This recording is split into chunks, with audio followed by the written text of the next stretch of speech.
Olá, meu irmão, minha irmã. Graças a Deus pela internet, porque em momentos como esse, mesmo longe fisicamente, mesmo sem o nosso contato físico, longe geograficamente, nós podemos manter a nossa comunhão uns com os outros. E nós estamos preparando vídeos como esse, mensagens poderosas que podem te abençoar, te edificar, te alimentar espiritualmente. Eu queria te lembrar apenas de duas coisas. Por mais que nós não estejamos indo aos nossos cultos presencialmente, é importante que você permaneça cumprindo os princípios da palavra, do que diz respeito a dízimos e a ofertas. Então aqui embaixo você está vendo as contas bancárias da nossa igreja, para que você possa transferir o teu dízimo, dar a tua oferta generosamente, para que a nossa igreja continue funcionando e que nós possamos produzir materiais como esse, que você está recebendo no conforto da sua casa. Também participa do nosso canal ativamente, seja um assinante. Se você não é ainda, assine o nosso canal, clica no sino para receber as notificações toda vez que uma mensagem nova entre aqui, tá bom? Seja abençoado em nome de Jesus.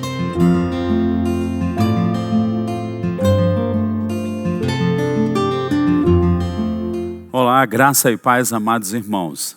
Estamos aqui nessa manhã, a nossa escola bíblica dominical, num formato bem diferente, cada um nas suas casas ou em outro lugar, mas juntos em espírito. Nem a distância física nos separa. Agora é que somos mais um do que antes, porque estamos unidos no espírito, na fé, com os nossos olhos postos no Senhor. Deve ser assim nossa atitude, deve ser assim nossa força com respeito às coisas que Deus tem colocado para nós como seu povo, como seu representante aqui na terra. Somos uma embaixada, a igreja do Senhor, o povo de Deus, os embaixadores de Deus. Então, estamos na nossa escola bíblica, na temática cronologia bíblica. Então, isso é uma coisa tremenda que podemos aprender e devemos ter isso bem forte diante dos nossos olhos. Tivemos no primeiro dia o nosso querido Marcos Honório Júnior, deu uma abertura maravilhosa. Depois tivemos Shirla, que prega pesadamente, é bom demais ouvi-la. Tivemos o Simon e hoje estou aqui para dar uma continuidade e não perdermos o entendimento disso. Cada um falou preciosidades e Simon na semana passada falou acerca de devemos interpretar. Jesus até mesmo advertiu sobre sermos intérpretes dos tempos, que naturalmente pessoas interpretavam pelos céus, pelas chuvas, algumas coisas naturais, mas um crente deve ser intérprete dos tempos. Para isso, para ser intérprete, nós precisamos ter essa consciência do programa de Deus, ou da cronologia que Deus tem para o seu povo, para a humanidade, para judeus, para gentios. Isso é muito importante, ler a Bíblia. Ler a Bíblia não é opcional. Ler a Bíblia é uma obrigação de todo homem. E você vai entender por quê. Vamos tomar algum texto que vai nos ajudar à compreensão disso, vai nos motivar. Eu quero te deixar mesmo com os olhos na Bíblia.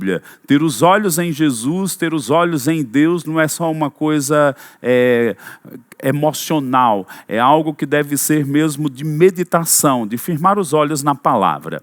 Abre comigo tua Bíblia no livro de Atos, capítulo 17, enquanto você vai abrindo ou mexendo aí no seu tablet ou telefone, eu vou localizar um pouquinho. Paulo estava em Atenas e ele estava com uma perturbação no seu espírito, ele estava indignado com a idolatria no seu espírito naquele lugar, e a Bíblia diz que ele fez algumas declarações que são muito importantes para nós e nos ajudam nesse contexto da cronologia bíblica.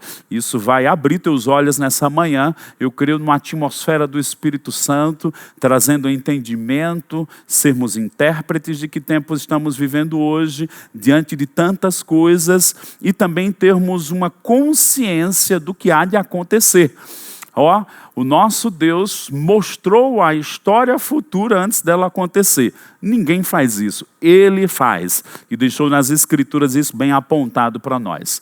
Atos 17, verso 24, vamos ler do 22. Então Paulo, levantando-se no meio do aerópago, disse: Senhores atenienses, percebo que em tudo vocês são bastante religiosos, porque andando pela cidade, observando os objetos de culto que vocês têm, encontrei um altar no qual aparece a seguinte inscrição: ao Deus desconhecido. Pois esse que vocês adoram sem conhecer é precisamente aquele que eu lhes anuncio. Ele estava falando lá para os gentios, mas a gente sabe quem é o nosso Deus, o Deus da Bíblia, o Deus que se revelou em Jesus Cristo. Continuando o verso 24. O Deus que fez o mundo e tudo que nele existe, sendo ele Senhor do céu e da terra, não habita em santuários feitos por mãos humanas, nem é servido por mãos humanas, como que precisasse de alguma coisa, pois ele mesmo é quem a todos dá vida, respiração e tudo mais.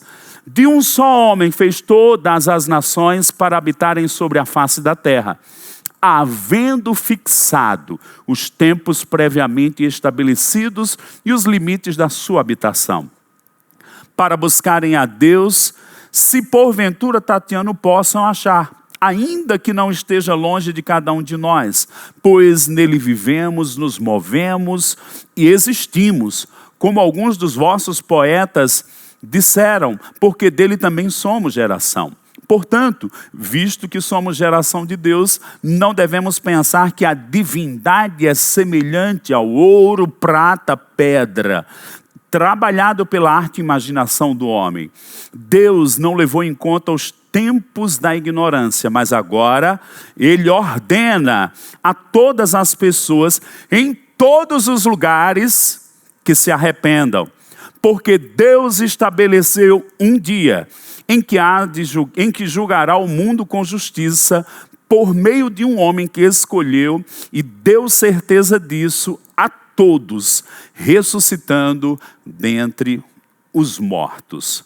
O que esse texto tem para com a gente acerca de cronologia bíblica, e não apenas um estudo ou um tema da palavra de Deus, mas uma realidade ao nosso redor. Bem, Paulo, quando diz aqui no verso 24, Deus que fez o mundo, e depois no verso 26, de um só fez todas as nações, se referindo a Adão, disse, havendo fixado os tempos previamente estabelecidos. Você é inteligente, Deus é eterno, está no mundo espiritual. Quando Ele fez o mundo, esse mundo físico no qual habitamos, e quando Ele fez Adão, Ele criou o espaço e a matéria, tudo que a gente vê, o ambiente, o espaço e a matéria. Mas Ele não só criou isso. Quando Ele criou o espaço e a matéria, Ele criou o tempo. Quando Deus criou o universo e o homem no universo, Ele criou o tempo. Agora eu gosto que diz no verso 26, havendo fixado os tempos previamente estabelecidos. Esse previamente estabelecido nos lembra algo do nosso cotidiano, da nossa vida natural. E eu vou usar duas coisas, duas figuras. Existia um tempo que não tínhamos tantos tablets, mas tínhamos as agendas de papel. E nelas, nós poderíamos usar naquela agenda um roteiro dos dias, do que ia fazermos nas horas, nos meses, nos anos. Mas eu quero pegar aqui um roteiro semanal, onde tinha do domingo ao sábado. Isso é uma figura muito bíblica e estabelecida pelo próprio Deus. Simon, recentemente, na sua ministração, ele disse que houve um tempo na Rússia que queriam fazer uma semana de 10 dias. Não vingou, porque Deus estabeleceu uma semana de 7 dias. Então pensa comigo, você pega a sua agenda, começa a fazer notas e você prepara o que vai acontecer na sua semana. Deixa eu te dizer, Deus preparou coisas que hão de acontecer em 7 dias de 7 milênios, que é a história do homem na face da terra. De um só homem, ele fez todas as nações para habitar a terra. Um parênteses dentro disso. Quando Ele fez a terra e a sua plenitude, em Ageu 2,8, Deus diz, minha prata, meu é o ouro. E alguns homens que vivem aqui na terra pensam que tem alguma coisa. Não, ninguém não tem nada. Deus é dono de tudo. Agora, no período de vida que a gente nasce nu e quando morre não leva nada, a gente administra algumas coisas que chegam nas nossas mãos. Curioso isso, né? Então ninguém é dono, é mordomo. E quando Deus deu ao homem esses 6.000 anos para o homem governar a terra, a Adão, e Adão entregou a chave, a autoridade a Satanás, esse é um termo que podemos aplicar, a terra foi arrendada. Porém, o homem não administrou bem e não tem administrado bem. E a Bíblia diz que no fim dos 6 anos, vai ter um momento em que o último Adão vai vir, falando de Jesus. E é curioso, e eu vou pegar ainda um verso de Atos 17 para a gente se localizar aqui, que é interessante. Pensando, né, nessa esfera da cronologia bíblica, das 7 semanas, que no natural a gente faz uma programação semanal, Deus também tinha uma programação semanal. No verso 26, fixados os tempos previamente estabelecidos. Deus fixou coisas, e nós vamos tocar em algumas delas. Mas o verso 31 diz novamente, porque Deus estabeleceu um dia em que julgará o mundo com justiça. Então, no calendário, antes da semana começar, Deus viu 6 dias com o homem e um dia em que ele vai julgar o mundo. Isso nos fala de quê? Vamos um pouco no livro de Lucas, no capítulo 24, 44, diz algo interessante que vale a pena para nós aqui. Diz, a seguir Jesus lhes disse, são estas as palavras que eu vos falei, estando ainda convosco. Importava que se cumprisse tudo que de mim está escrito na lei de Moisés, nos profetas e nos salmos. Então tinha coisas para se cumprir na vida de Jesus, na lei, dos profetas e nos salmos, o Velho Testamento, a Bíblia dos Hebreus. 45, então lhes abriu o entendimento para compreenderem as Escrituras. E a Bíblia diz que quando isso aconteceu, ele diz também, está escrito que o Cristo havia de padecer e ressuscitar dentre os mortos no 3º dia. Então Jesus, ele padeceu e ressuscitou no 3º dia. Por quê? É curioso que a gente vai ver o conteúdo, o teor profético nos dias do Velho Testamento, falando do Messias, mas é como uma moeda, tem cara e coroa. Na cara tem um coelho, aliás, na cara tem uma ovelha, perdão, um coelho aí, e na coroa tem um leão. Então, na primeira vinda, Jesus, ele veio para ser o cordeiro que haveria de ser morto naquela cruz e ressuscitar ao 3º dia, como vimos no verso 46. E fica uma pergunta, quando há de ser a sua vinda? Simon também colocou algo muito interessante, que havia 4 dias, quando Deus estabeleceu a Páscoa, que era para esperar e inspecionar o cordeiro se ele não tinha nenhum defeito.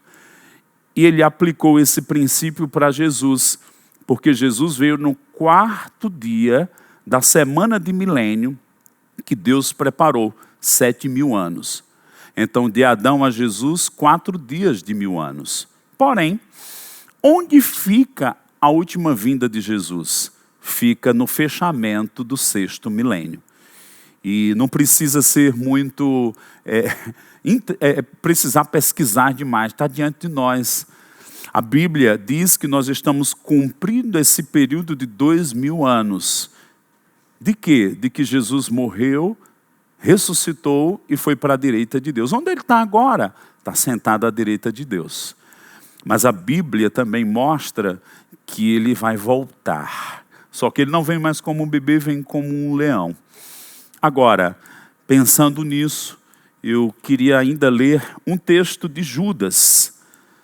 Porque essas coisas não devem causar medo, devem causar uma consciência da sua volta. Deus vai sempre estar conosco.